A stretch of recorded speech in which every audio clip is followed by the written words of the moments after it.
Hello दोस्तों, राज education में आप लोगों का स्वागत है। ठीक है, यहाँ हम आपके लिए लेके आए हैं हाइड्रोलिक्स का चैप्टर 1 का क्लास 2। ठीक है, इससे प्रीवियस वीडियो में आप लोगों को था कि हाइड्रोलिक्स का चैप्टर 1 जो इंट्रोडक्शन था उसमें कुछ पॉइंट हम लोग कल डिस्कशन कर लिए थे। ठीक है, जो में क्या था, हाइड्रोलिक्स क्या है, मैटर क्या है, फ्लूइड क्या होता है, लिक्विड, गैस, इन सब का। ठीक है, और टाइप क्लासिफिकेशन ऑफ फ्लूइड जो भी था। ठीक है, 3 टाइप से संपीड्यता के आधार पे इन सब के बारे में हम लोग कल डिस्कशन कर लिए थे। ठीक है, आज जो हमको पढ़ना है, ठीक है, आज जो है इस वीडियो में आपका ये जो हाइड्रोलिक्स का फर्स्ट चैप्टर जो इंट्रोडक्शन है ये पूरी तरह से आप लोगों का ख़त्म हो जाएगा। ठीक है, ये छोटा चैप्टर है, इसमें क्या है, सिर्फ और सिर्फ सबका डिफिनेशन है। ठीक है, सबके मतलब सब आगे हमको पढ़ना क्या क्या है उन सब के बारे में है। ठीक है, तो जो फर्स्ट चैप्टर का जो बचा टॉपिक है वो मेरा क्या है, ठीक है, हम लोग क्या है, न्यूटोनियन एंड नॉन न्यूटोनियन। ठीक है, इससे प्रीवियस वीडियो में था ही न्यूटोनियन और नॉन न्यूटोनियन फ्लूइड क्या होता है। ठीक है, उसके बाद है आइडियल एंड रियल फ्लूइड में अंतर। ठीक है, उसके बाद है कि फ्लूइड मैकेनिक्स का क्लासिफिकेशन। ठीक है, जैसे कल था फ्लूइड का क्लासिफिकेशन, ठीक, आज फ्लूइड मैकेनिक्स का क्लासिफिकेशन। ठीक है, फ्लूइड मैकेनिक्स क्या है, ठीक है, तो जिस के अंतर्गत हम लोग फ्लूइड का अध्ययन करते हैं उसको हम क्या बोलते हैं, फ्लूइड मैकेनिक्स। ठीक है, तो पहला जो टॉपिक है हम लोगों को क्या है कि न्यूटोनियन एंड नॉन न्यूटोनियन में अंतर। ठीक है, चलते हैं। ठीक है, आप लोग को जो भी नोट्स होगा, पीडीएफ होगा, आप लेना चाहते हैं ले सकते हैं। ठीक है, इस पर डिस्कशन हो ही चुका है कैसे आपको लेना है। उस पूरे पीडीएफ में नोट्स में जो भी होगा चैप्टर वाइज होगा, पूरा नॉन न्यूटोनियन, न्यूटोनियल तरल क्या है, सबका डिफिनेशन। ठीक है, सब जैसे चैप्टर वाइज होता है वैसे आप नोट्स की तरह हैं। ठीक है, जो यहाँ पे डिस्कशन हो रहा है उसी क्या है वहाँ पे लिखित रूप है। ठीक है, तो सब एक नोट्स की तरह लिखा गया है। ठीक है, तो चलते हैं, पहला टॉपिक क्या है हम लोगों का,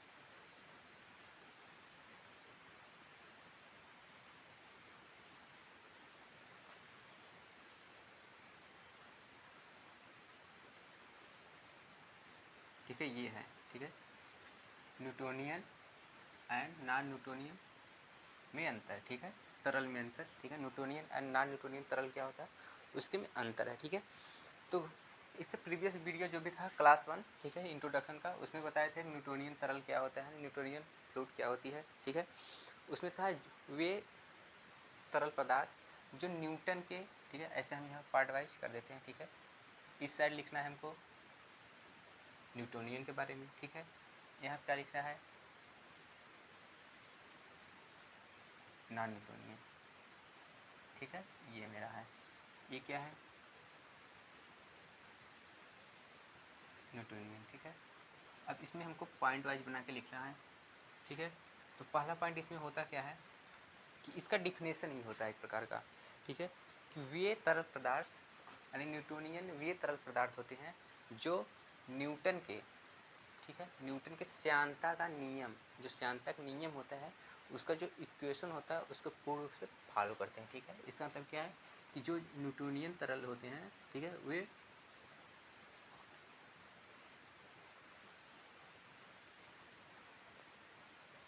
ये क्या है कि श्यानता का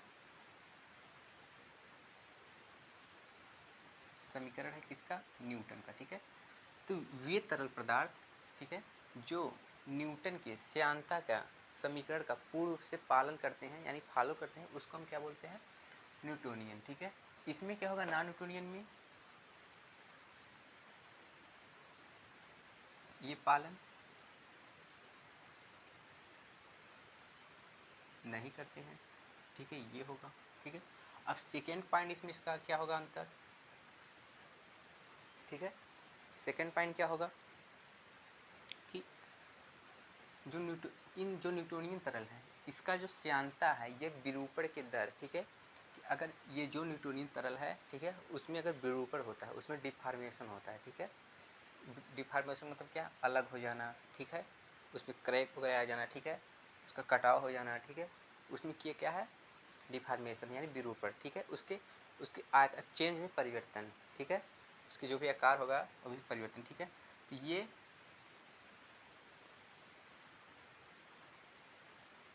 क्या है, विरूपण की दर का, ठीक है, विरूपण का दर है, ठीक है, रेट ऑफ डिफॉर्मेशन, ठीक है। तो अगर ये चेंज होता है, ठीक है, अगर ये change D V upon D Y की वैल्यू चेंज होती है तो न्यूटोनियन तरल में क्या है, ये भी क्या होते हैं, चेंज होते हैं, ठीक है। इनमें जो फोर्स होगा, जो सब चीज़ होगा, वो क्या है कि इनका मान चेंज होगा, ठीक है, चेंज नहीं होगा, ठीक है। और नॉन न्यूटोनियन तरल क्या है कि इनका मान विरूपण के दर के अनुसार बदलता रहता है, ठीक है, यानी परिवर्तन होता है, ठीक है। थर्ड पॉइंट क्या होगा, इसमें क्या है, थर्ड पॉइंट क्या है, इसमें क्या क्या होता है। तो न्यूटोनियन तरल में कल हम बताए थे क्या होता है, ठीक है, इसमें क्या होता है, वाटर एंड एयर ETC, ठीक है। ये क्या है, न्यूटोनियन तरल में क्या क्या कौन कौन से होते हैं, वाटर एंड वायु, यानी जल और वायु होते हैं, ठीक है, पानी मिट्टी ये सब हो गया। और इनमें क्या होते हैं, इसका सेकेंड पॉइंट क्या था, D V upon D Y के साथ, ठीक है, परिवर्तित हो जाते हैं,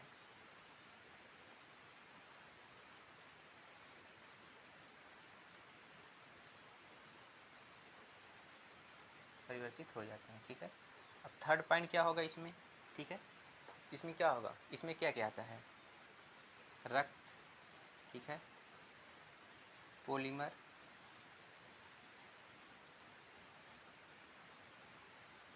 विलयन, ठीक है।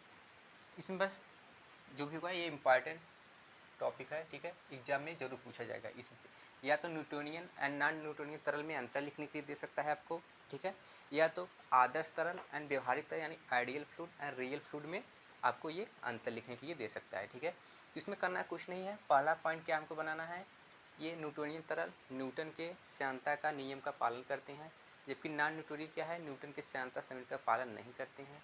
दूसरे में ये लिखना है कि न्यूटोनियन तरल जो होते हैं वे विरूपण की दर यानी डिफॉर्मेशन की रेट ऑफ डिफॉर्मेशन के साथ परिवर्तित नहीं होते हैं, ठीक है। जैसे अगर इन तरल में अगर कोई डिफॉर्मेशन होता है, ठीक है, तो जो न्यूटोनियन तरल होते हैं उनमें भी हो जाता है, ठीक है, और नहीं होता। और नॉन न्यूटोनियन में क्या है कि अगर इनके रेट ऑफ डिफॉर्मेशन में कोई चेंज होता है, कोई परिवर्तन होता है, तो इन तरल में भी हो जाएगा, इन तरल में हर एक प्रॉपर्टीज में इनकी हो जाएगी, ठीक है। थर्ड हमारी पॉइंट क्या है कि इसमें क्या है, वाटर आती है, एयर आती है, जबकि इसमें क्या होता है, रक्त, पॉलीमर, विलेन ये सब आता है, ठीक है। अगर आप लिखना चाहते हैं तो एक और बढ़ा सकते हैं, फोर्थ, कि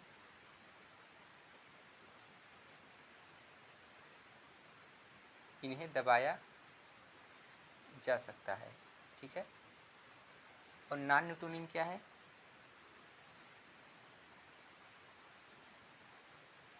इन्हें दबाया नहीं जा सकता, ठीक है, ये भी आप लिख सकते हैं। तो ये मेरी 4 पॉइंट थी, आप लोगों को समझा दिया, ठीक है, कि non Newtonian and non Newtonian में अंतर था, ठीक है। अब नेक्स्ट जो हम लोगों का है वो हम लोग क्या पढ़ना है कि आदर्श और व्यवहारिक तरल में अंतर, ठीक है।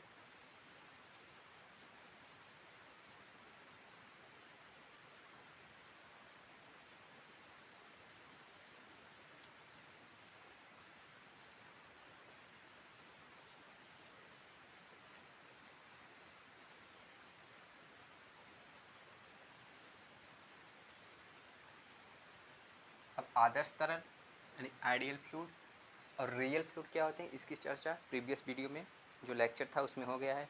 इसमें सिर्फ हमको पढ़ना क्या है कि इनमें अंतर क्या होते हैं, आदर्श तरल और व्यवहारिक तरल में। तो ये जो आदर्श तरल और व्यवहारिक तरल होते हैं ये फ्लूइड का व्यावहारिकता के आधार पर इनका क्लासिफिकेशन किया गया है, ठीक है। हमको पढ़ना क्या है,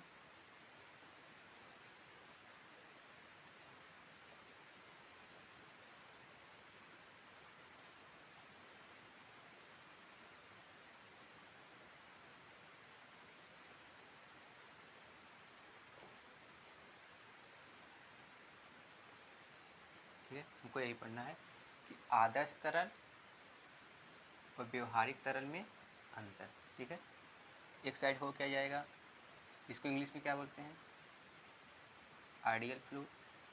ठीक है, यहाँ पे हिंदी था इंग्लिश लिख देते हैं, इसमें रियल फ्लूइड। ठीक है, अब कल जितना भी डिस्कशन किए थे आइडियल फ्लूइड और रियल फ्लूइड के बारे में, वही सब चीज़ें यहाँ पे हमको लिखनी है। ठीक है, आइडियल फ्लूइड थी क्या, आइडियल फ्लूइड यह थी कि ये अपने कणों के विस्थापन में, यानी कि आइडियल कोई फ्लूइड है, ठीक है, मान लेते हैं कोई फ्लूइड है, ठीक है, इनके जो पार्टिकल होंगे, जो मॉलिक्यूल होते हैं, अगर ये विस्थापित होना चाहते हैं, ठीक है, यानी ये दूर जाना चाहते हैं, तो ये जा सकते हैं। ये अपने कणों के विस्थापन में कोई परिवर्तन, मतलब कोई प्रतिरोध नहीं दर्शाते। ठीक है, कौन, आदर्श तरल। ठीक है, ये कोई प्रतिरोध प्रस्तुत नहीं करते, यानी कोई भी ये प्रतिरोध नहीं दर्शाते। ठीक है, इसका ये होगा। इसका पहला पॉइंट क्या होगा, ठीक है, आपको नोट्स में पूरा लिखा हुआ मिलेगा। ठीक है, यहाँ सिर्फ समझाते हैं इस सब में है क्या इसका मतलब। रियल फ्लूइड में क्या है कि in real fluid way fluid होते हैं जो अपने कणों के विस्थापन में, यानी जिससे ये बने हैं, जो छोटे छोटे कणों से मिलकर बने होंगे रियल फ्लूइड, ये अपने कणों के विस्थापन में कुछ न कुछ प्रतिरोध जरूर दर्शाते हैं। ठीक है, अगर इसका मतलब क्या है कि इनके जो, मान लेते हैं कोई फ्लूइड है, ठीक है, इनसे जो कण होगा, जो पार्टिकल होगा, अगर ये दूर जाना चाहते हैं तो ये प्रतिरोध, ठीक है, नहीं दर्शाते, ये जा सकते हैं। ठीक है, कि कोई प्रतिरोध नहीं दर्शाते हैं। ठीक है, अगर ये जाना चाहते हैं जा सकते हैं। ये थी रियल फ्लूइड का पहला पॉइंट।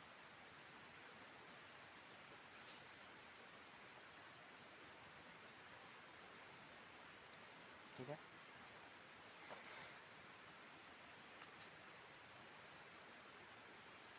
आपको फिर समझा देते हैं आइडियल फ्लूइड थी क्या। ठीक है, आइडियल फ्लूइड वे तरल पदार्थ होते हैं जो अपने कणों के विस्थापन में कोई प्रतिरोध प्रस्तुत नहीं करते। ठीक है, यानी कोई प्रतिरोध नहीं दर्शाते। ठीक है, और रियल फ्लूइड वे फ्लूइड होते हैं जो अपने कणों के विस्थापन में कुछ न कुछ प्रतिरोध जरूर दर्शाते हैं। ठीक है, यानी इसका मतलब क्या है, आइडियल कणों के विस्थापन में प्रतिरोध दर्शाते हैं जबकि रियल नहीं दर्शाते। ठीक है, सेकेंड पॉइंट क्या होगा कि आइडियल फ्लूइड को हम लोग दबा सकते हैं। ठीक है, यानी जो फ्लूइड होगा उसको हम दबा ही सकते हैं। ठीक है, उबा भी सकते हैं, दबा सकते हैं।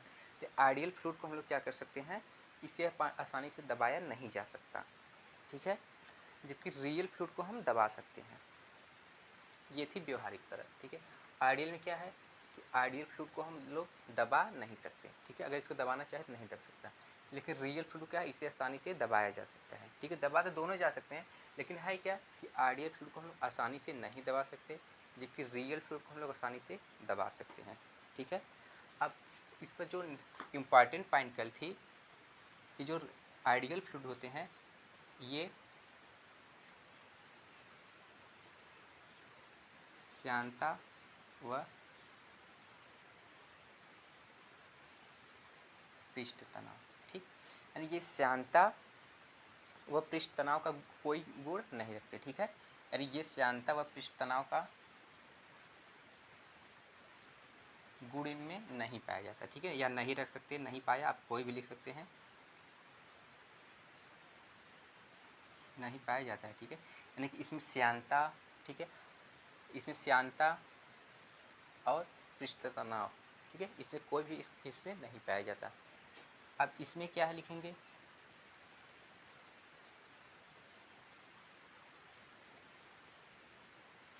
इसमें श्यानता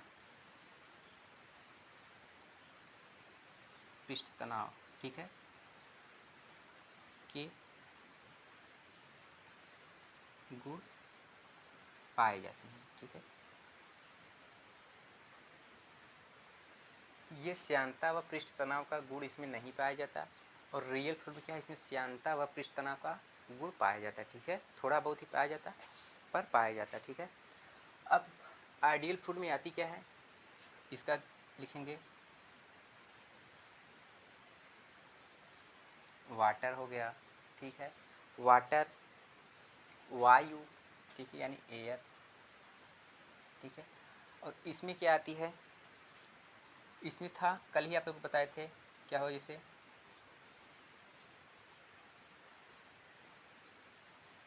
मिट्टी का तेल हो गया, स्प्रीट हो गया, ठीक है, या कोई और विलयन हो वो आती है, ठीक है। तो फिर आप लोग समझा देते हैं कि आदर्श तरल व्यवहारिक तरल में अंतर क्या है। इसमें पहला पॉइंट ये था कि ये कणों के विस्थापन में प्रतिरोध प्रस्तुत नहीं करते, ठीक है। इसमें क्या है, ये कणों के विस्थापन में, ठीक है, प्रतिरोध प्रस्तुत करते हैं, ठीक है। यहाँ पे पूरी थ्योरी है, आप नोट से पूरी थ्योरी लिख सकते हैं, पढ़ सकते हैं, समझ सकते हैं, वहाँ से याद कर सकते हैं, ठीक है। इसमें नेक्स्ट चैप्टर जो भी आएगा, न्यूमेरिकल वैल्यू आएगा, उसमें पूरी आप लोगों की पूरी डिटेल यहाँ पे एक्सप्लेन किया जाएगा, ठीक है। ये था, इसमें क्या था, इसमें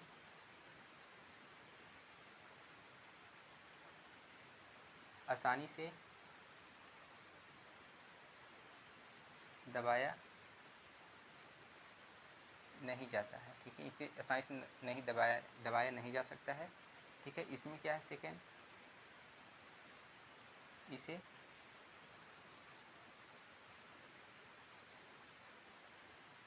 दबाया जा सकता है, ठीक है। ये हम लोगों को क्या थी, ideal fluid and real fluid different अंतर था। ये अपने कणों के विस्थापन प्रतिरोध प्रस्तुत नहीं करते, ये प्रतिरोध प्रस्तुत करते हैं, ठीक है। इसे आसानी से दबाया नहीं जा सकता, इसे दबाया जा सकता है, ठीक है। इसमें कहते हैं, इसमें श्यानता व पृष्ठ तनाव का गुण नहीं पाया जाता है, इसमें श्यानता व पृष्ठ तनाव का गुण पाया जाता है, ठीक है। इसमें क्या किया जाता है, वाटर, एयर, ETC। इसमें क्या है, मिट्टी का तेल, स्प्रिट, ये सब, ठीक है। ये हो गया आपकी दोनों इंपॉर्टेंट, ठीक है। ये आपका दोनों में से कोई एक जरूर एग्जाम में पूछा जा सकता है, ठीक है। अब नेक्स्ट हम लोग को जो पढ़ना है,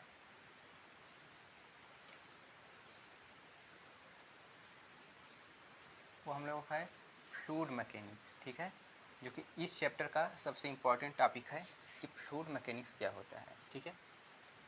को हाइड्रोलिक्स के बारे में पढ़ना है। हाइड्रोलिक्स में है क्या, फ्लूइड, लिक्विड, ठीक है, यही सब चीज़ें हैं, ठीक है, एयर, ठीक है। उसी में हमको पढ़ना है कि क्लासिफिकेशन ऑफ फ्लूइड्स, ठीक है, फ्लूइड मैकेनिक्स का क्लासिफिकेशन, ठीक है। आप लिख सकते हैं, ऐसे भी कर सकते हैं। इसका जो हेडिंग है क्या है, हमको आगे जो पढ़ना, तरल यांत्रिकी की शाखाएं, ठीक है, ब्रांचेस ऑफ फ्लूइड मैकेनिक्स, ठीक है।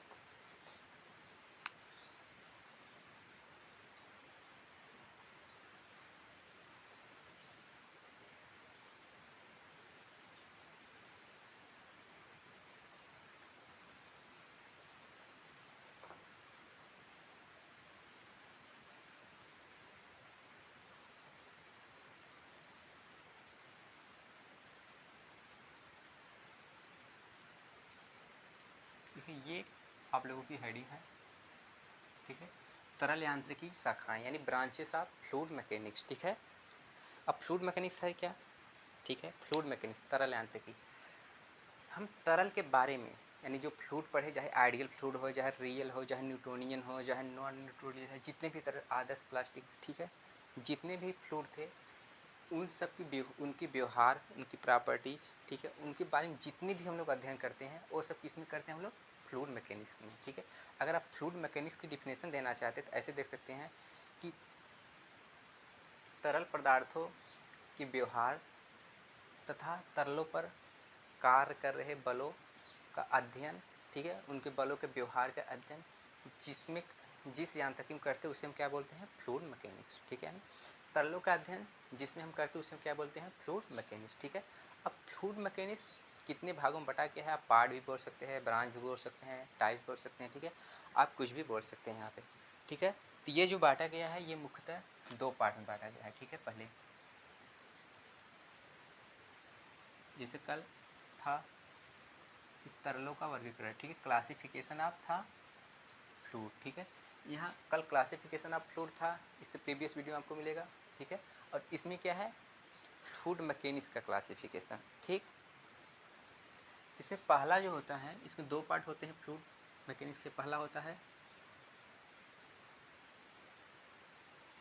ठीक है,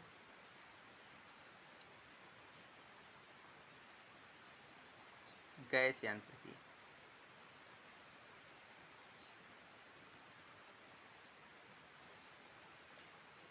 यानी गैस मैकेनिक्स, ठीक है। और दूसरा जो होती है ये होता है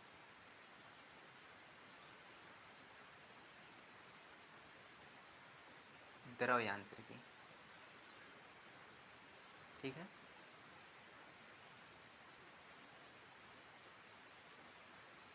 लिक्विड मैकेनिक्स, ठीक है, यह मेरा है। यानी कि फ्लूइड मैकेनिक्स की मुख्यतः दो शाखाएं होती हैं। पहला होता है गैस यांत्रिकी यानी गैस मैकेनिक्स, दूसरा होता है द्रव यांत्रिकी, ठीक है। द्रव यांत्रिकी हम लोग लिक्विड तो नहीं बोलेंगे, ठीक है, इसको हम लोग क्या बोलते हैं इंग्लिश में, हाइड्रो मैकेनिक्स, ठीक है। इसको क्या बोलते हैं हाइड्रो मैकेनिक्स, इसको क्या बोलते हैं गैस मैकेनिक्स। अब गैस मैकेनिक्स में क्या होता है, 3 पार्ट होते हैं, ठीक है। इसके भी क्या है, 2 हैं। गैस मैकेनिक्स के 2 पार्ट होते हैं, लेकिन हाइड्रो मैकेनिक्स के कितने होते हैं, 3 होते हैं, ठीक है। इसके क्या क्या होते हैं, अब इसमें भी क्या बनता है, 2, ठीक है। पहला जो होता है क्या होता है कि वायु स्थितिकी, ठीक है, वायु स्थितिकी यानी एयर स्टैटिक्स, ठीक है। दूसरा क्या होता है वायु गतिकी, ठीक है। दूसरा क्या होता है वायु गतिकी यानी एयर डायनेमिक, ठीक है। ये हो गया गैस यांत्रिक कितने पार्ट, 2 पार्ट। पहला वायु गतिकी यानी एयर स्टैटिक्स, ठीक है। एयर स्टैटिक्स की जगह ये आपको एरोस्टैटिक भी दे सकता है, एरोस्टैटिक एरोडायनेमिक, ठीक है। इसके बाद क्या है, जो ये हमारी हाइड्रो मैकेनिक्स थी यानी द्रव यांत्रिकी थी, इसमें 3 पार्ट होता है। पहला जो होता है द्रव स्थितिकी, ठीक है। दूसरा द्रव शुद्ध गतिकी, ठीक है। तीसरा है द्रव गतिकी, ठीक है। इसमें भी कितना है, 3, ठीक है। पहला क्या है द्रव स्थितिकी, ठीक है, यानी हाइड्रो स्टैटिक्स, ठीक है। दूसरा क्या है द्रव शुद्ध स्थितिकी, ठीक है। तीसरा क्या है द्रव गतिकी, ठीक है। ये थी तीनों, ठीक है। तो हाइड्रो मैकेनिक्स में कितने होते हैं, 3। पहला है हाइड्रोस्टैटिक यानी द्रव स्थितिकी, दूसरा होता है द्रव शुद्ध स्थितिकी, ये स्थिति नहीं ये गतिकी ही होता है, ठीक है, द्रव शुद्ध गतिकी, ठीक है। और जो ये लास्ट तीसरा का होता है ये होता है द्रव गतिकी, ठीक है। इसको हाइड्रोस्टैटिक, इसको क्या बोलेंगे हाइड्रोकाइनेमेटिक, ठीक है, हाइड्रोकाइनेमेटिक, ठीक है। इसको क्या बोलेंगे हाइड्रोडायनेमिक, ठीक है। ये 3 थ्योरी, यानी कि ब्रांच ऑफ फ्लूइड मैकेनिक्स के कितने पार्ट होते हैं, कितने ब्रांच हैं, main 2, gas mechanics hydro mechanics.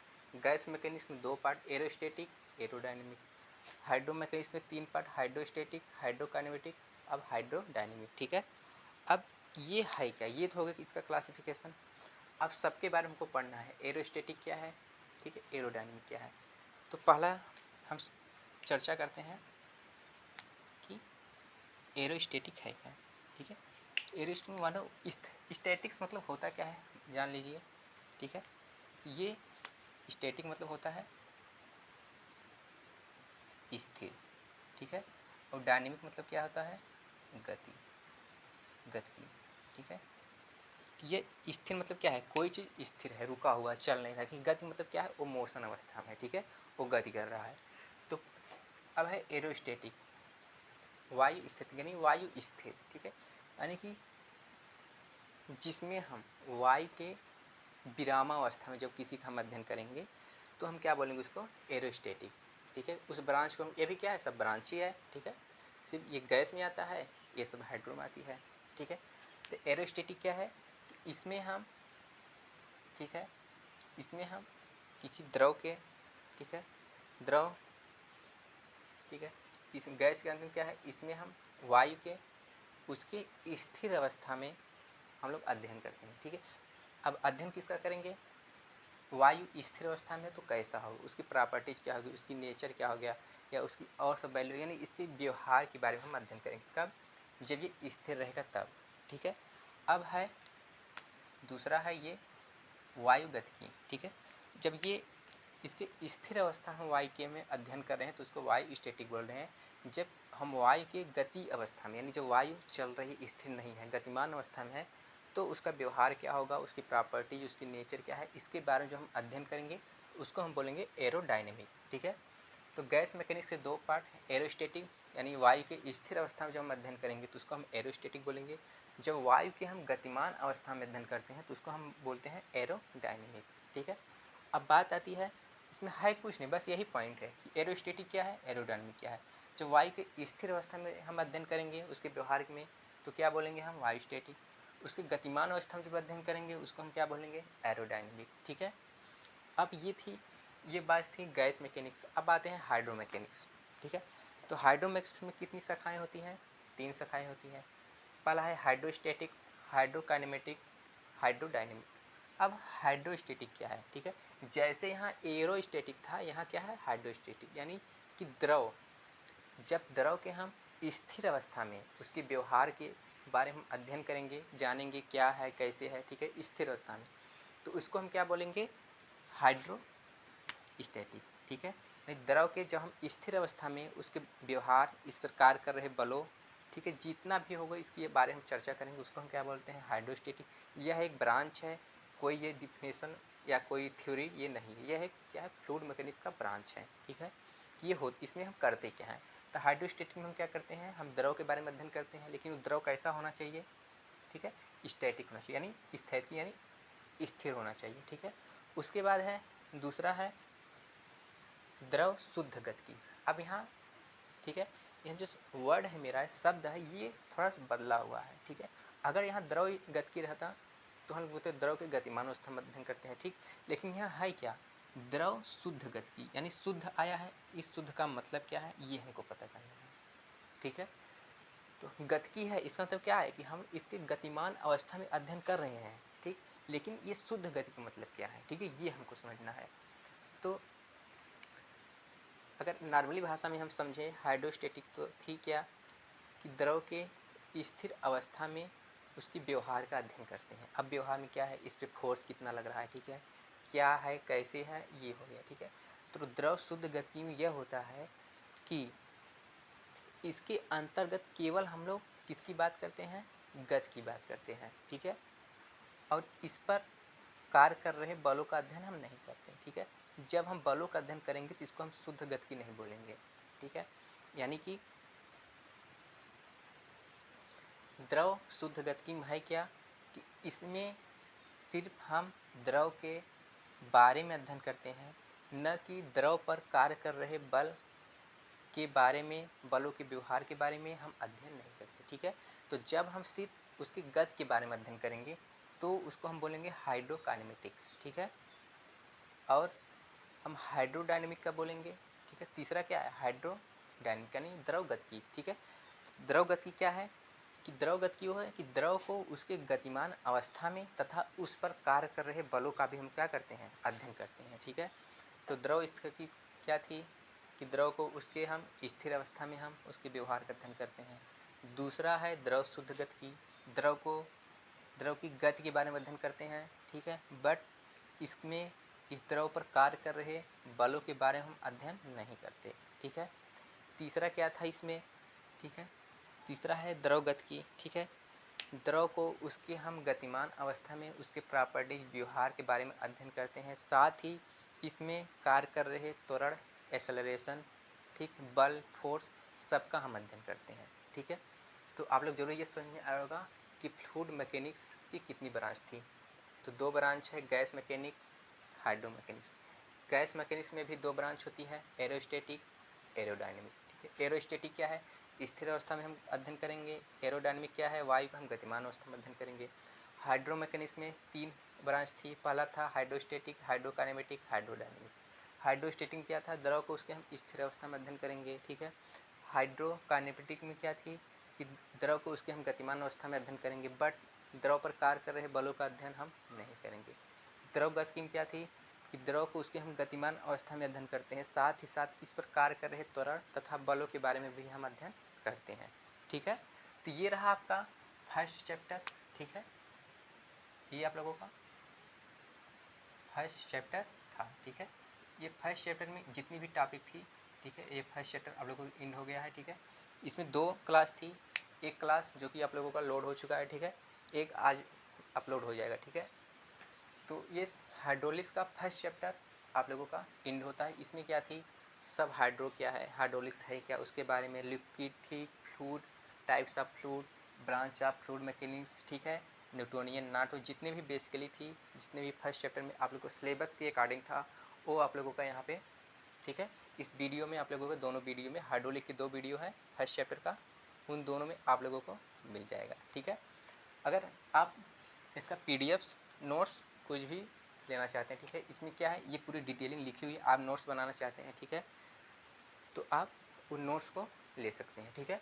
आप 7236870500 इस पर आप व्हाट्सअप करके, ठीक है, व्हाट्सअप या टेलीग्राम कुछ भी हो, राज एजुकेशन से आप सब्सक्राइब भी कर सकते हैं टेलीग्राम पे जाके, ठीक है। वहाँ से आप लोग नोट्स ये ले सकते हैं, ठीक है। इस ठीक है, ठीक है। ये जो नोट्स है इसका आप लोगों को चार्ज देना है, ठीक है, जो कि 99 रुपये में ऑल सब्जेक्ट है, ठीक है। आप कितने भी सब्जेक्ट का लेना चाहते हैं, आप 99 रुपये में आप लोग व्हाट्सअप कॉल किसी भी से भी आप करके प्राप्त कर सकते हैं। आपको डिप्लोमा सिविल ब्रांच के किसी भी सेमेस्टर के लिए, किसी भी सब्जेक्ट के लिए कोई भी प्रॉब्लम हो, आप कॉल मैसेज कर सकते हैं, ठीक है। स्टडी से रिलेटेड कोई भी प्रॉब्लम हो आप कांटेक्ट कर सकते हैं, ठीक है। तो ये रहा आपका हाइड्रोलिक्स की फर्स्ट चैप्टर जो कि टोटल इंट्रोडक्शन था, ठीक है। अब इसी प्रकार से आप लोगों को सोम की क्लास, ठीक है, उसके बाद बिल्डिंग ड्राइंग जो है इम्पॉर्टेंट चीज़ है, ड्राइंग आप लोग पता ही होगा, सबसे हार्ड ड्राइंग ही मानी जाती है उसका, ठीक है। तो ऐसे ही थर्ड सेमेस्टर जो मेन इम्पॉर्टेंट सब्जेक्ट है जो कि थ्योरेटिकल हो, थ्योरेटिकल भी यहाँ समझाया जाएगा, ठीक है। और जितनी न्यूमेरिकल होंगी, ठीक है, न्यूमेरिकल होगा, ठीक है, फार्मूला होगा, वो सब इसमें मिलेगा, ठीक है। तो ठीक है, चलते हैं तब तक नेक्स्ट वीडियो के लिए, ठीक है। अब आएगा हाइड्रोलिक्स नेक्स्ट चैप्टर, ठीक है, हाइड्रोलिक्स नेक्स्ट चैप्टर या सोम का फर्स्ट चैप्टर अब ये स्टार्ट होगा आप लोगों की, जिससे कि कहीं कहीं कॉलेज में क्लास भी चलना स्टार्ट हो गया, ठीक है। धीरे धीरे आप लोगों को पूरी क्लासेज चलना स्टार्ट हो जाएगी, ठीक है। तो इस वीडियो को ज़्यादा से ज़्यादा अपने दोस्तों में शेयर करें, ठीक है, ताकि कहीं से भी कोई भी स्टूडेंट, ठीक है, पढ़ना चाहता है ऑनलाइन, वो अपना क्लास कर सकता है, ठीक है। PDF नोट्स सब उपलब्ध है, ठीक है। एग्ज़ाम के बाद आप लोगों का एग्ज़ाम का क्वेश्चन मॉडल पेपर, जितनी भी चीज़ें होंगी, जितने भी टॉपिक्स होगा, सब आप लोगों को इस पर समझाया जाएगा, ठीक है। इसकी जो भी क्वेश्चन पेपर, मॉडल पेपर सब अवेलेबल है, आप लोगों को मिलेगा, ठीक है। तो ज़्यादा से ज़्यादा इस वीडियो को शेयर करें, ठीक है। अगर आज चैनल पे आप लोग नए हैं तो इस चैनल राज एजुकेशन को सब्सक्राइब जरूर करें, ठीक है।